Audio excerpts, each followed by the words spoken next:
नेहा की शादी राहुल से 1 साल पहले हुई थी। जब वह इस घर में आई तो उसने पूरे मन से अपने ससुराल को अपनाया। वह एक समझदार और संस्कारी लड़की थी जिसने कभी भी अपनी जिम्मेदारियों से मुंह नहीं मोड़ा। राहुल की मां सुमित्रा देवी उम्रदराज थी और अक्सर बीमार रहती थी। उन्होंने जीवन भर अपने परिवार की सेवा की थी और अब जब उनका शरीर कमजोर हो चला था तो उन्हें किसी के सहारे की जरूरत थी। नेहा ने यह जिम्मेदारी बिना किसी शिकायत के संभाल ली। वह सुबह जल्दी उठकर सासू माँ के लिए हल्दी वाला दूध बनाती, उन्हें समय पर दवाइयाँ देती, रात में कई बार उठकर देखती कि कहीं उन्हें कोई दिक्कत तो नहीं हो रही। अगर सुमित्रा देवी को हल्का सा भी दर्द होता तो नेहा तुरंत मालिश कर देती। राहुल यह सब देखकर बहुत खुश था।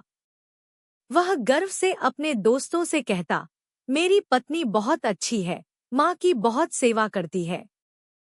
सच कहूं तो माँ को नेहा से बेहतर बहू नहीं मिल सकती थी।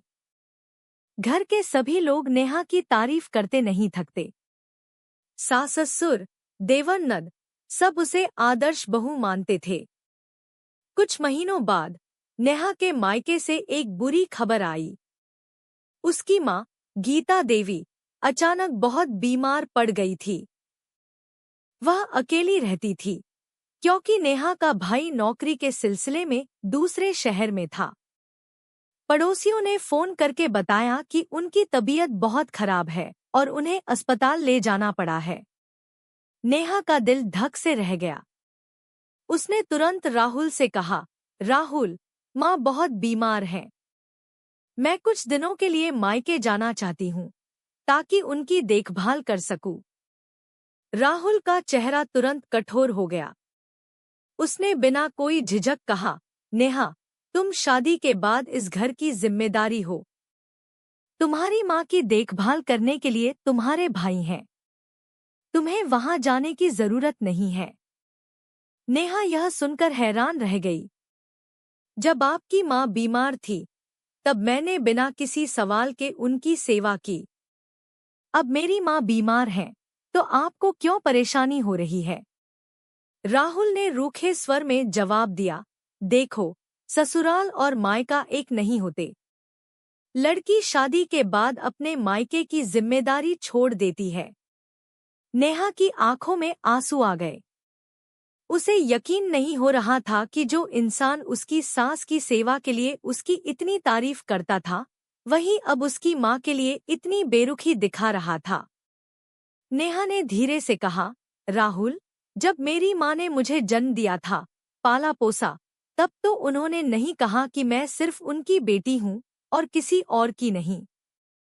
उन्होंने मुझे अच्छे संस्कार दिए ताकि मैं हर किसी का ख्याल रख सकूं। लेकिन आज जब वही माँ बीमार है तो मैं उनका सहारा क्यों नहीं बन सकती? राहुल चुप था। उसे समझ नहीं आ रहा था कि क्या कहे। नेहा आगे बोली, जब आपकी माँ को मेरी जरूरत थी तो मैंने उन्हें माँ की तरह समझा। अब मेरी माँ को मेरी जरूरत है तो आप उन्हें पराया क्यों मान रहे हैं? राहुल झुंझला गया, ये बराबरी की बातें मत करो।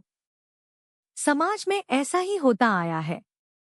बहू का पहला कर्तव्य ससुराल होता है। नेहा ने गहरी सांस ली और कहा, अगर समाज गलत सोचता है तो क्या हमें भी गलत ही सोचना चाहिए? उसकी यह बात राहुल के दिल को कहीं अंदर तक छू गई। वह सोच में पड़ गया। क्या सच में लड़की के रिश्तों को इस तरह तौला जाना चाहिए?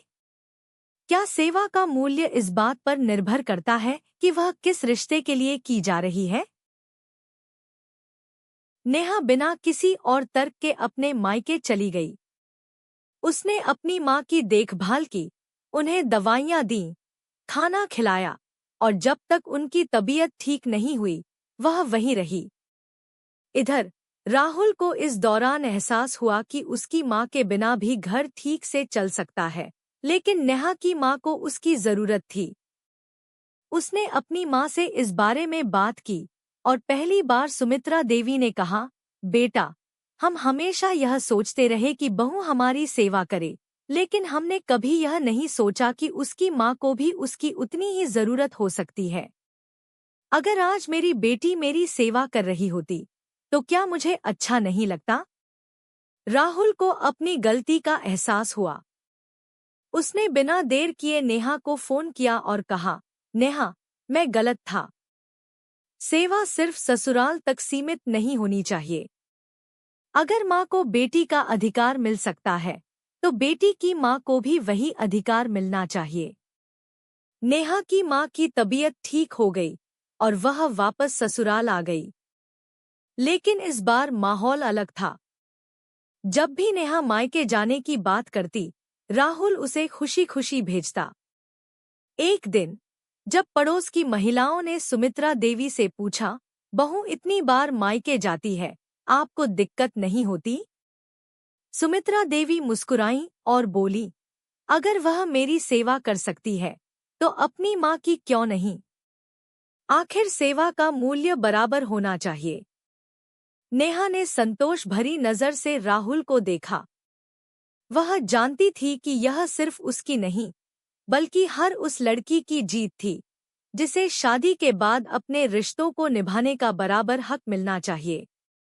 रिश्तों में बराबरी जरूरी है, क्योंकि सेवा का मूल्य खून के रिश्तों से नहीं, बल्कि प्यार और कर्तव्य से तय होता है।